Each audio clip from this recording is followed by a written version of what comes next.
observing 1 billion rising.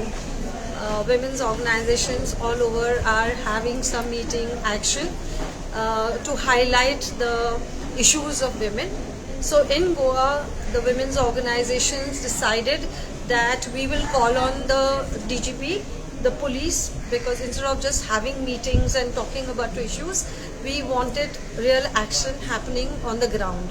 So representatives of various organizations, we had sought an appointment with the DGP and he gave us an appointment today, and we put forward the issue that whenever we used to have problems, we used to come to the police station, and one protocol for women and children was started some years back. It was a practice that every month, then it became 2-3 months, meeting used to be called by SP Crime, and all the women's organizations used to be called, PIs used to be called, and other stakeholders, and the issues were resolved.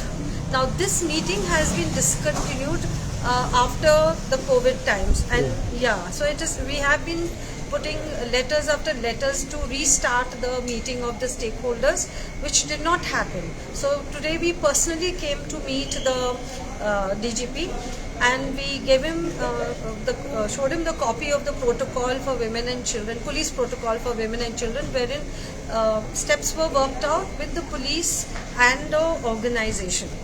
So DGP Alok Kumar was very cooperative, and he welcomed the suggestion of having this meeting, and DIG Varsha Sharma was called, and she was